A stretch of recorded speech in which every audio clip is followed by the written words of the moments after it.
Hello and welcome to FYI, the show that brings you an in-depth analysis of issues that matter to you. Today, we will be putting the spotlight on pollution. Since March, we have been enjoying some very good quality air in our cities. The cities that usually turn into gas chambers treated their citizens to blue skies, crystal clear rivers and a calm and peaceful environment with reduction of noise. But now the season is changing. Unlock is almost complete. Things are coming back to normal. So can we expect some levels of pollution which are associated with the old normal? What makes it more worrisome is that winter is coming. Now let's take a look at what exactly causes our air to become bad, of poor quality. Well, there are multiple reasons for it. One of them is crop burning. This is the season for crop burning when the farmers start burning the stubble of the crop that is left over after the harvesting. Now, also another very big reason globally is burning of fossil fuels, and emissions of the vehicles also lead to a high concentration of some gases and also particulate matter. Now, dust from construction, this leads to a high concentration of particulate matter in the air. Also, there are toxic particles in the air that are coming from all these places, not just industry, vehicles, all these are contributing to toxic particles. Now, due to public health threats, in 2017, the Indian Council of Medical Research, or the ICMR, declared community health emergency for the National Capital Region of Delhi. WHO in 2014 reported that pollution is one of the chief reasons behind premature deaths in India. According to the study which was executed by India's state-level disease burden initiative collaborators and ICMR PHFI, which is the Public Health Foundation of India, 1 out of every 8 deaths in 2017 is associated with air pollution and is the second major threat causative to infection load after undernourishment in 2016. Now, what is the impact of poor quality air? WHO says that 4.2 million premature deaths are occurring because of this. There is risk of lung cancer, asthma, and there is also a risk of rise in respiratory diseases. This all leads to the weakening of our lungs, and it also causes an increased risk of heart attacks. And it is also said that this affects childbirth also, and especially those who are vulnerable like children or elderly, they get impacted the most by this, and even pregnant women. All this and some general symptoms which most of the people or a wide range of population experiences are irritation of eyes, nose and throat. So these are the impacts that we see of air pollution on our body. Now, amid the COVID-19 pandemic, a nationwide lockdown was imposed in India, initially for 3 weeks from 24th of March to 14th of April, and it was later extended up to 3rd May. Now, pollution level in the cities across the country drastically slowed down, and this happened within a few days. So, PM10 and PM2.5 concentrations, they reduced by about half if you compare it to the pre-lockdown level. Now, let's take a look at these graphics that we're going to show you, how the amount of PM10 or PM2.5 came down. Now, this first figure that we are showing you is reduction of PM10 in Delhi. You can see from the graph, the line you can see, the line in the center separating the graph is actually the date of the lockdown. And you can see how immediately after the lockdown, the graph fell down. This was a reduction of about 58.84% in particulate matter 10. This is how it affected the entire city. Now let's show you how the air quality improved as far as reduction of PM2.5 is concerned. Again, it's almost similar. You can see more than half of the PM2.5 concentration in the city came down. So it was 53.11% of reduction in PM2.5. Now let's try and show you an overall air quality, how it improved. So if you look at this, 43% decrease is being noticed in NAQI, which is the National Air Quality Index, and 3-week lockdown that started from 24th of March. You can see that line right there, that red line, which indicates that day lockdown was imposed, and you can see there was a huge dip. It goes down to good, and for a long time during the lockdown, in that period, you can see it stays in the good region. Then it goes above to the satisfactory for a little while. And currently, we are enjoying a moderate air quality. That is what, at least in Delhi, we are breathing, which is moderate air quality. Not good, not satisfactory, moderate. Now, one of the key reasons of a sudden degradation of air quality in Delhi is also farm fires from the neighboring states. Now, the smoke from the fire is carried to Delhi and it comes along with the winds. Now, it impacts our health and also the air. Now, it is a source of black carbon. Now, what exactly is black carbon? Black carbon is a microscopic component of PM 2.5 and it penetrates deep into our lungs, reaches our bloodstream as well. And all this increases our risk of heart and lung disease. Also stroke. There are even some cancers which are associated to it. There are also some diseases which are actually neurological diseases, mental diseases which are associated with this. Studies have shown that Alzheimer's, Parkinson's and even dementia can be impacted, can be caused. There is an increased risk. So it's not just that your physical health is getting impacted, even your mental health is getting impacted due to pollution. This is something that we need to worry about. But how does it affect us? The farm fire? Because right now, that is our main worry, because farm fires have started in Punjab and Haryana and the air could get impacted in the coming week. Let's go across to Divya. Divya, right now we are enjoying a moderate quality of air. Is this going to continue? Well, yes, Anjali, the process of the withdrawal of the monsoon determines how and when the wind pattern will change as far as Delhi is concerned. Now, the monsoon withdrawal has started from the western part of Rajasthan and gradually over the next 2 days, it's going to start to withdraw from Delhi. So, we're not expecting any showers and this is the reason why the wind pattern is now starting to change, which means that the winds are now coming in from the northwest direction. During the monsoon season, the winds come in usually from the eastern part of the country. So, now that the wind pattern is changing and the winds are now going to come directly from Haryana and Punjab, so they're going to be laden with those pollutants and they're going to come and drop those pollutants, dump those pollutants right into the heart of the national capital. At the moment, the winds are very fast, which is why even if the winds are now they have started coming in from Haryana, they're not being able to come and dump those pollutants as far as PM 2.5 or PM 10 is concerned. They're not being able to stay suspended in the air of Delhi for too long because the winds are fast and they're taking the pollutants out of Delhi, which is why when we take into account the kind of pollutions that we've had, the kind of AQI we've had over the last 7 days, it's been in the moderate category. Over the last 7 days, it's been under 200 points. But that's all set to change. And when can we expect that change? From the 5th of October, from the start of the second week of the month of October, we can see a huge, sharp increase as far as farm fires are concerned. That's what happens every year. That's what we're expecting this year around as well. So from the second week of October, way up till the end of November, till the last week of November is when this stubble burning season continues. And that is what we're expecting. The farm fires have already started to burn. We've already seen that the season has started. But it starts to hit its peak from the second week of October and it continues all the way till the end of November. And that is when it leads to a stagnation as far as the wind pattern is concerned. That happens as we hit the withdrawal of the monsoon. Post that, immediately right after that, the wind pattern changes and also the speed at which the wind moves. So there are actually stagnation conditions that take over just at the point of withdrawal. That is what we're expecting in Delhi, which means that the condition of the wind is going to suffer hugely so. From the first week of October, we're expecting, in fact, in the coming 48 hours, the wind pattern to change even more so. The winds will come directly from Haryana and Punjab, and also the deterioration as far as the wind quality is concerned. Anjali? All right, thanks, Divya. So this is Delhi that we were talking about. Now, that farm fires affect Delhi, but there are other cities as well which get impacted by the lifting of the lockdown, and as I was saying, the old normal, that is that our cities turn into gas chambers. So we're going to be talking about pollution and impact on the cities overall.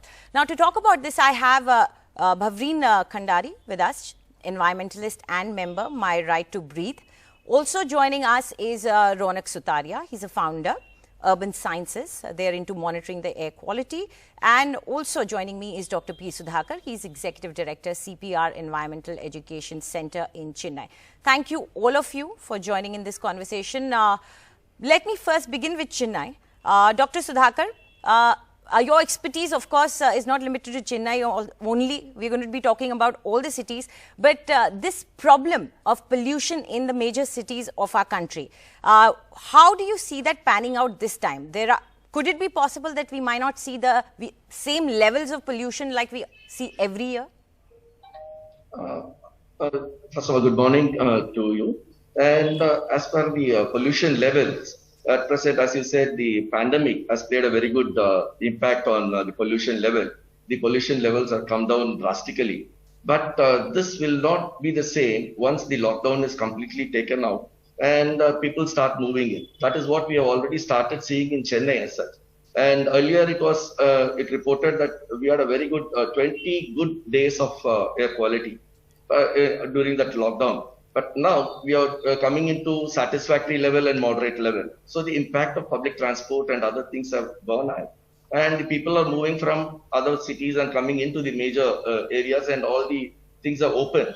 So I think the situation will not be the same as of now, and it will be deteriorating in future. That is what, because everybody will be coming in. The levels will not come down from the previous year, as of my thinking is concerned. Okay. Dr. Sudhakar, do you believe the studies that were done during the lockdown, because a lot of environmentalists and experts were feeling that this could be a great opportunity to understand pollution, impact, cities, all that. So do you think that can help us in devising any strategies now to combat this pollution in cities? Yes, actually earlier it was taken as now we can call it as an air pollution spaces. Like you can have that small watershed, there is a thing called watershed. Like that, we can have airshed, where we can have the boundaries mentioned. It is not comparing like Chennai is a huge thing. Now it has become a greater Chennai, and it is going up to few districts nearby. So once you have the airspace or airshed, you can have the boundaries and design and what exactly and where the pollution level is more. And based on that, we can devise or design some other techniques and also suggest few solutions how to combat the air pollution. Right. We'll try to get his connection back. Now, Bhavreen, what about the impact on the people? You know, lockdown was probably the time when a lot of people were clicking pictures, posting it. They had not seen skies like that in Delhi or water like that in Yamuna for I don't know how many years. Now, do you think once the unlock is completely executed and the winter sets in, how do you think this is going to impact us?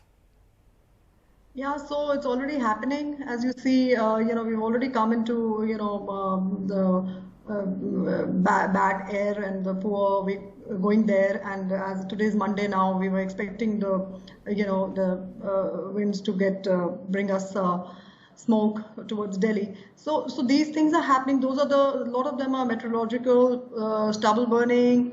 But at the same time, we know that the construction has begun. The vehicular emissions have started. So we are coming back to square one. And the point here is that we kind of wake up only at this time. But this is a whole year thing. I mean, EPCA is of course talking now in these last 3 months, but the 9 months earlier, they were probably not talking about it or not doing anything about it. Now these are decisions and that have to go into the roots of the problems. Not they're not the cause. The smog towers are not going to help us. Those are not solutions. The solutions are in the sources of pollution. Like you just mentioned, Yamuna. If you will not curb onto the pollutants, the industry there, it's not going to help. There was no need of any RO systems and all those kind of technology to go into Yamuna. It just cleaned, it was cleansing on its own.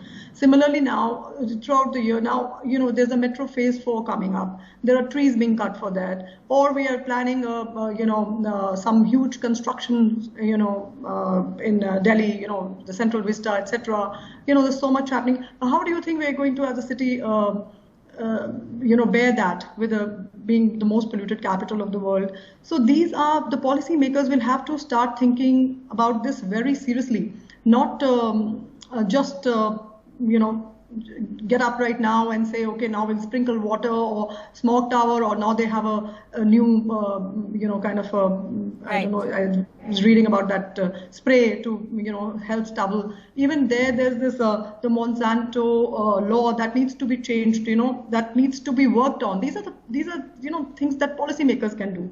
we can all talk about it, but they have to be done as a policy, and there's an urgency. Right. And now it's a clear thing that it's related. It's clearly COVID complications are going to aggravate with air pollution. Right. So we have to be more careful. And Bhavreen, like you're saying, these are more what they call the short-term solutions. They're more like Band-Aid being put on the bigger problem, and more like a knee-jerk reaction that we see, what they call as short-term solutions. But let me go across to Ronak. Ronak, do you think the government has some sort of a integrated plan or a more extensive plan which could work on reducing pollution right now? Do we have anything like that working? The plan-wise, there is a lot happening, in terms of policies and plans and programs, we do have quite a lot. The National Clean Air Plan, has 122 cities where detailed action plans are being created. But there are some, fundamental systemic issues which in the last 6 months could have been addressed better. We had the opportunity of very low levels where, traffic, vehicles, to an extent, industries were also shut down. So there was room to do quite a lot. But, it's unfortunate to say that, frankly, not at all enough was done.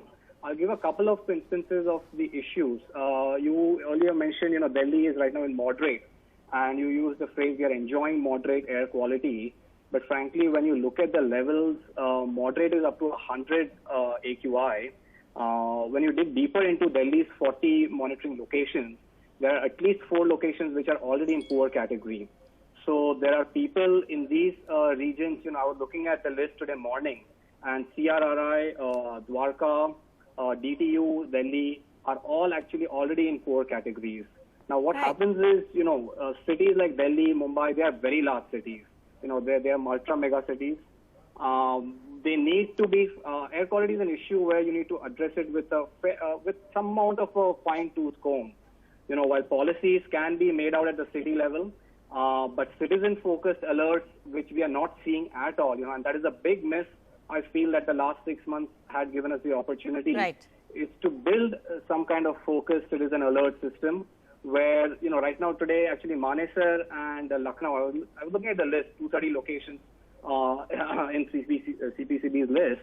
Manesar is already in very poor. Lucknow is in very poor. So we have data, we have monitoring happening. Alerts and citizen-focused, alerts are not reaching out to people. I don't know if Lucknow is, doing anything as of today, but it is in very poor category. It's in poor category. Absolutely. There are 2 out of 4 locations in Lucknow which are in very poor. Right. And we see these same places cropping up again and again every year. Well, I'm a little short on time, but I'm going to give 1 minute to each of the participants to give their opinion on what they would like to see the government doing first. What would be the priority number 1 in their opinion from their government and citizens? So I'm going to begin with Dr. Sudhakar. First you, and a minute, sir. Yeah, actually the government has already been put in a lot of laws, but we as the public has to follow that. And in fact, the usage of public transport has to be made more regular. And everybody is having now, because of the pandemic, each one is coming on their own vehicles. And that is also causing a lot of pollution. And once the public transport is being used properly, and even the public transport has to have the norms, emission checks, and all the government buses has to be properly maintained. And if that is being done, and definitely there will be a lot of things happening. So and people need to change their habits and contribute a little bit more. Bhavreen, your opinion? People will change their habits if they are, forced to. Nobody changes that easily. Rest of the world, if you will not segregate your waste, you will get a $500 fine. You will do it. So this is I'm talking about another country. But if we have to enforce everything, all these lovely laws and very good laws in place, but they need to be enforced, and they are not being enforced. That is why we are in this condition. And now this is a disastrous stage. There is no question about lingering and making more drafts and writing to each other. It has to be enforced. Anything that is from public, whether we need public spaces, cycling spaces, walking spaces, public transport, waste management, trees, anything. Strict enforcement. Just need to enforce the laws. Right. So strict enforcement is what you have suggested. What about you, Ronak? No, I think we need better information of which districts and neighborhoods are continuing to stay worse. I mean, India is a large country. We have 7,000 cities and towns. We need more fine-grained information on which locations tend to stay worse for much longer than others. So what we call hotspots, I think we need more information on long-term trends from both spatial and temporal perspectives for what areas and regions should we focus on and spend our resources on. Because Right. there are some pockets which are clean and there are some which are really bad. Right. Thank you so much. So information, enforcement, and changing of habits or contribution by the people a little bit more. So these are the takeaways from this conversation that I've had with you. Thank you very much for joining in. Now we're going to take a quick break, but when we come back, we're going to be talking about the impact on health of pollution. And joining us will be Dr. Ravindra Mehta, who is a pulmonologist. Coming back soon.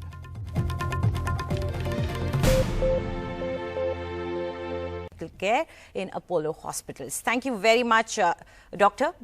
First and foremost, the simple question that everybody asks a doctor, how is this going to impact our health? And is that impact something that we'll see physically manifesting, or is it something that will come out in other diseases? You mean air pollution, right, Anjali? Yes, right. Yeah, so air pollution, I think, is coming back with the advent of winter, and it's now taking at least parallel stage to COVID right now. So I think the two questions is the good old adage of how is it affecting us and how are we going to deal with it. Again, the same thing, winter is coming, smog will be there depending on where you are. It's coinciding with opening up. So we had a honeymoon period, we had lovely AQIs, PM 2.5s, and we were feeling good. In fact, on a practical perspective, our patients were coming much less to the chest OPD. But now it's a question of these numbers will start rising. That is one issue. So either new disorders will be an issue, or most likely existing disorders which get affected adversely is a problem. The second is the COVID dance. What is the air pollution relationship with COVID? So both of these are going to be an issue which we'll have to deal with in the winter months. Right. Doctor, I wanted to speak about COVID a little bit more extensively. Now, of course, we've not seen anything like this before. So COVID is a disease that impacts your lungs. And here is a factor that's going to come in the winter months that impacts your lungs. Now, how is this going to be problematic for the patients and the doctors also? Because you don't have anything to go by right now. Yes, you're absolutely right. We're going by the seat of our pants, to put it very candidly, with whatever literature's out there. Right. We'll try and get the doctor back, because this is a very important question as to what's going to happen when COVID starts impacting our lungs and the pollution aggravates it.